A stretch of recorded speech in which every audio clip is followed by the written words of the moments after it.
This video is sponsored by Bespoke Post. What happened? Months ago, I wrote off Elemental as just another generic movie destined for box office failure. But now it's going to be one of the highest grossing movies of the year? The entire consensus around this movie was that it was just fine. So I never watched it. You see, my time is way too important. I could not waste an hour and 40 minutes of my life watching a just fine movie when I could be doing better things like... I don't know, actually, my life kind of sucks. Everyone told me not to watch this movie. Don't bother, don't give it a chance, don't give it a glance, because it's some cookie cutter, run-of-the-mill Pixar trying to rehash the same things they've been doing for years without the same magic. But you know what? Maybe I need to stop listening to other people and think for myself. Isn't that a concept? So I finally watched Elemental and can confirm it's just fine, I guess. But it holds back, and that's what's really disappointing. Elemental was a movie that we all laughed at and judged long before its release. I mean, how could we not? The marketing for this by Disney had to be the most egregious plan to sabotage their own movie. All I ever saw from this movie for months and months and months was that stupid Claude dude over and over and over again, and the same character models over and over and over again, just flipped around sometimes. It just felt like there was zero character, zero personality to come from this movie before release. The most creative thing they ever did promoting this movie was put characters on a bench at Disney Springs. Wow, amazing. Something about the marketing just never made sense to me. The joke around Pixar has always been how they love to give human attributes to things in our life. What if cars had emotions? What if toys had emotions? What if Bob Iger had emotions and paid his damn employees? Pay your writers and actors, pay your writers and actors, pay your writers and actors. Sorry,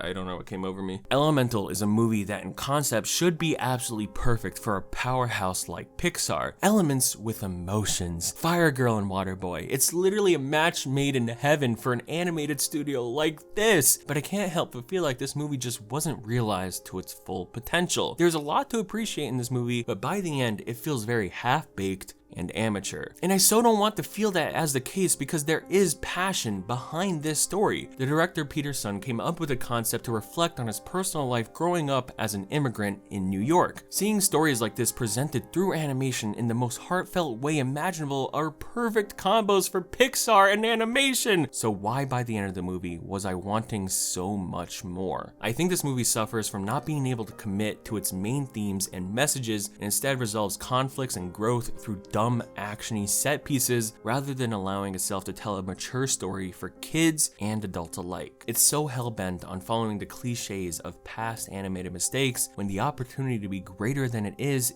dangling right in front. Basically, this movie is just fine because it didn't go that one step further. I genuinely believe this movie could have stood on the pedestal next to Monsters Inc. and Up and Inside Out and all those kind of movies if it just wasn't afraid to really hammer in the personal story about love and immigration that it really wanted to tell. But to get into that, I need to talk about spoilers. But before I talk about spoilers, we gotta talk about this video's sponsor, Bespoke Post. Now, this is one of the coolest brands I've ever worked with on my channel. Bespoke Post is a monthly membership club delivering a box of awesome top shelf goods from under the radar brands. It's free to join and you can skip a month or cancel anytime. 90% of the products come from small brands, many of which are located right here in the US. Every month, Bespoke introduces their members to cool products like outdoor gear, barware, home and kitchen goods, clothing, and even oysters, all based on a personality quiz that you fill out. Every box of awesome has around $70 worth of goods, but you only pay a tiny fraction of that value. You can preview your box before it's shipped, so you'll know if you want to keep it, swap it, or skip the month entirely for no charge. I was fortunate enough to get the Shine and Hecho boxes of awesome. The Shine box comes with these high quality sunglasses in a perfect travel case and a premium cleaning cloth. Woo! And the Hecho box has a freaking hot sauce making kit and a molcajete and a taco holder. Dude, I'm gonna go crazy! To get 20% off your first box of awesome, click the link in the description and use my code FON20 at checkout, or go to bespokepost.com/FON20 and use code FON20 at checkout. Get your first box of awesome today. Now back to the video. video. The movie begins in a somber way, showing two fire people coming to a large new city on a boat. The arrival is kinda instant and presents the first issue of this movie, the pacing. From the opening shot, when you meet this couple, you barely get a second to truly see them and their relationship before being thrust into this brand new bustling city. Now, this world is cool, it's beautiful, it seems lived in, and the designs are really cool. In a way, it makes a focus on trying to be the spectacle of showcasing a world we've never seen before, but it does it before it earns it. We follow the fire couple as they try to find a place to live. They eventually find a rundown place with promise, and the same night, they have a little fire kid. The dad names her Ember, and we get a fun montage of them building a shop together. The dad promises the shop will be hers to run one day, when she's ready. This is really important, so try to remember this. We also see water people come in, and the dad hates water people because they're fire, so water bad, water put out fire. Eventually, as Ember gets older, we see her going above and beyond at the shop, but when given unspectated responsibility, her temper gets the best of her. Ember wants so bad to take over the shop, but over the years has always had an issue with temper against customers. Now, later down the line, we learn that running the shop might not be what Ember has always wanted to do. She's never thought to herself if it's really what she wants, but I don't think that's translated well enough to us at the beginning. The temper situation against customers may be the only signs you really see of her not wanting this. But if you're just making a fire person blow up in fire, that comes off more of a gag than really seeing her falter in wanting to run this shop. Throughout the whole movie, I genuinely could not tell that running the shop is something she never would want to do, and I think they could have done a lot more to express that throughout. And that's a common thing that happens throughout this movie. They set up arcs and drama that kind of springs up randomly, or pun intended, fizzles out by the end without any real resolution. Years later, we see Ember attempt to make deliveries, and we meet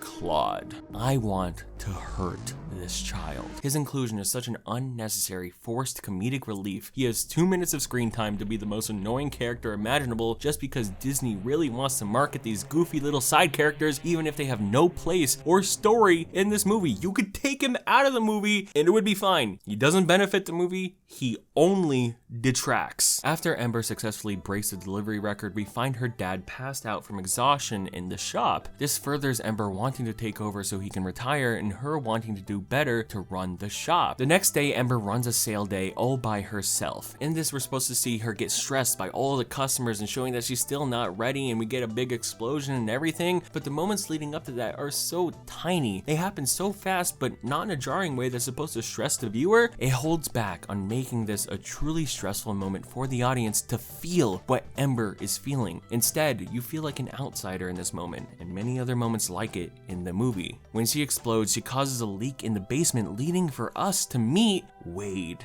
Wade is an interesting character. He's not a good character. In fact, he's really annoying. This movie puts Wade as a secondary character in this romance because, well, he's just not interesting, and the movie knows that. That's why Ember is basically who we follow. Wade has to write up Ember for failed inspections and lack of permits, and Ember chases him down to try and stop him. Her temper gets the worst of her again, and so the store is set to be shut down. This sets up Ember and Wade's future connection. Ember goes back to the store and sees the parents cleaning up the mess that she made, but they don't know that. We then get a flashback on why they moved here and what happened back home that caused them to leave. It's supposed to be emotion-packed, with the mom and dad losing their home in a storm and leaving without their family's approval. And I hate it. I hate this moment because it feels so lame for Pixar. The emotion of this type of flashback should be something that connects with us as the audience to truly make us want this father to retire and live a good life. It's supposed to show us the importance of everything he's built and why leaving his home was so hard on him and the mom. But instead of feeling that and letting this movie show us the story in full, raw, emotional detail, we have to be told and explained in depth what we're supposed to feel. Your father understood. We had to leave. Everything. Our home. It was the only way to create a better life. It's a flashback that feels shortened for time and takes away the depth of these parents as characters. I'm hanging on this moment because it should be so much more impactful to us. The reason Carl and Ellie's montage at the beginning of Up is so widely loved and always talked about is because it spends a couple minutes showing us a story and letting the feelings come to us. No words telling us what to feel, just music guiding us along beneath the story. Or what if we want to combine the words and the music with Encanto? studio. Not Pixar specifically, but just Disney in general. In what is generally the most emotional moment in the movie, we get a story told through music with the characters talking about it afterwards and taking their damn time to speak realistically on their emotions. But screw all that. Fire Parents' shop got destroyed, now they're here, whoop, whatever, it's kind of sad. Amber goes to talk to Wade's boss and runs into Wade. He ends up taking her to find a boss at a cloud sports game that's like, okay, oh, the most creative sport you could do with literal elemental beings is just flying basketball? Wow, amazing. Amber and Wade are then tasked by the boss to find a leak that caused the shop to get flooded in order to save it. They go off to search for it and we get weird stuff like this. Nothing weird going on here. Just a little pruning. That then makes Ember and Wade have a moment of like, whoa, what did we just see? Yeah, we laugh, but we got tension going on. Okay, this is literally out of nowhere. Like, genuinely out of nowhere in this movie. This hot air balloon ride just makes them fall in love with each other instantly. That's it. This is all it took. One little balloon ride. It feels so boring. Eventually, they find the leak and stop it temporarily, and Wade asks her out on a date. Whoa! I could not tell that Wade even liked her before all this, but I guess he does. All right. We get another Claude scene and a date montage. The parents are suspicious of her dating someone, but it better not be Water because they hate Water. There is some actually cute date stuff here where they show fun abilities that they both have, and there's some really pretty shots that make you feel like this is a Pixar movie. Like, wow, just gorgeous. Eventually, Wade goes to the store under disguise, and he gets banned by the dad. The crack then breaks again with a flood, and they save the day. Eventually, Ember goes over to Wade's for dinner, where his family is passively racist to her. Just have to say that you speak so well and clear. The movie does do a great job at showcasing the allegory of discrimination you can face when dating outside your race from other family, but even that by the end is held back by something, some aspect that feels like it drops its themes and messages and allegories all in service of, well, you'll see. At the dinner, Ember realizes that she can be an artist one day with comments from the mom that make her question if she ever really wanted to actually run the shop. Yeah, 1 hour into the movie, we get the first real, clear, unobstructed hint of that in our main character. Ember's mom finds out about Wade being Water and tests their love. This test aspect is also really the only way the movie makes us know that these characters love each other. Yeah. Besides just adding more cute date moments or cute moments together of them actually being a cute couple, the movie has to add a literal science test matcher to tell you that they love each other. There's no subtlety in this movie. Nothing. No emotion being actually expressed. It's just simply plot synopsis without the real connections being made between the audience and the movie. Because even right after this, the dad tells more of a flashback and how he did a powerful bow that wasn't reciprocated by his dad. But my father did not return the bow. We are told yet again how to feel about what happens between these two. It makes it really artificial. Every time there's a chance at a spark in an emotional moment, it feels cut, it feels dumbed down. But for who? You're probably saying this is a children's movie, this is for kids, but what does that matter? Once again, the movies we love so much and look at as the best of animation don't dumb down anything for anyone. It trusts children and adults alike to give their full attention and let themselves be engrossed with a story for everyone. And especially making a movie that's supposed to be this personal, I just want it to trust me enough to feel the passion that this story deserves. Because it's there, but it's just not enough. Soon, Ember tries to break things off with Wade in favor of her dad not finding out that he's Water. This leads to a visually gorgeous scene where Wade tries to impress her and takes her through water to see some pretty flowies. Oh, I love it. I actually really like this scene. It's cute. But even after this, Ember tries to break it off because tonight her dad wants to give her the shop at a ceremony, so she's still trying to end it with Wade. But Wade crashes the ceremony and it's revealed to the dad that they've been seeing each other. And the mom is like, it's true, they love each other because of the love tester is true love. Wow, cool. I guess the love tester is the most important thing here, right? Yeah. Oh, okay. Sure. Wade then leaves. The two are broken up. The dad gets upset and doesn't give her the shop yet. And then Wade plans to leave and travel around the world. Whoa. Oh no, it's the saddest moment in the movie where everyone's distraught and apart. What could save it all? What could save everything here? Maybe a realistic conversation with good dialogue or something to earn each other's trust to make them realize something else in a nice big story? Nah, screw all of that. How about the leak breaks and starts flooding, so Wade almost dies, saving Ember, so when he's actually alive, they all just like each other again. Okay. Oh, also the flood we were worried about the entire movie just goes away in this climactic finale. It literally just disappears. We don't see what happens to it. We don't see the city people come in and try to do anything about it. Nothing. The flood literally just disappears. But anyways, once the flood just disappears, the dad is fine with Wade being water. He's like, yeah, you're cool, bro. Not one sentence was ever said between these two, and that's what pisses me off. This movie sets up so many allegories to apply to real life stories about immigration, dating outside your race, staying true to who you are, etc., etc., and it's all just forgotten in favor of a boring action set piece. They could have done so much more with Wade and the dad actually talking to each other. Just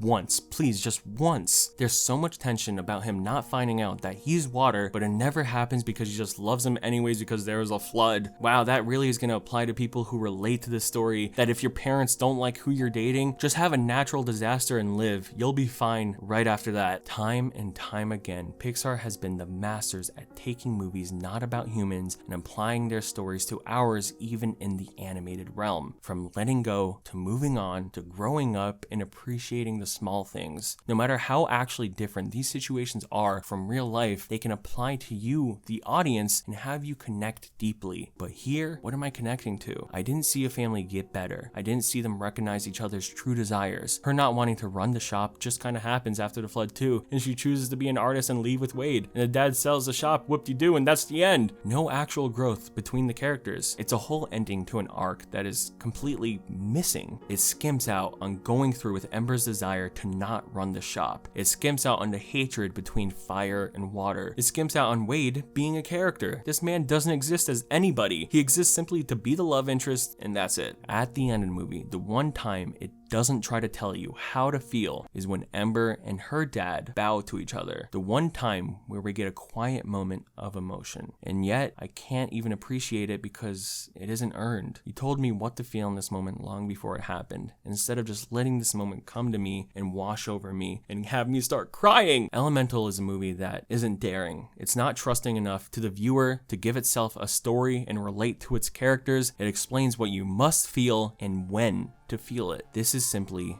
not Heat. I give Elemental a 6 out of 10. A movie that, while visually gorgeous, is nothing but an empty premise without any real depth. There was such an amazing opportunity for a story that we never get to see in the animated realm, and yet I'm still wanting to see that story.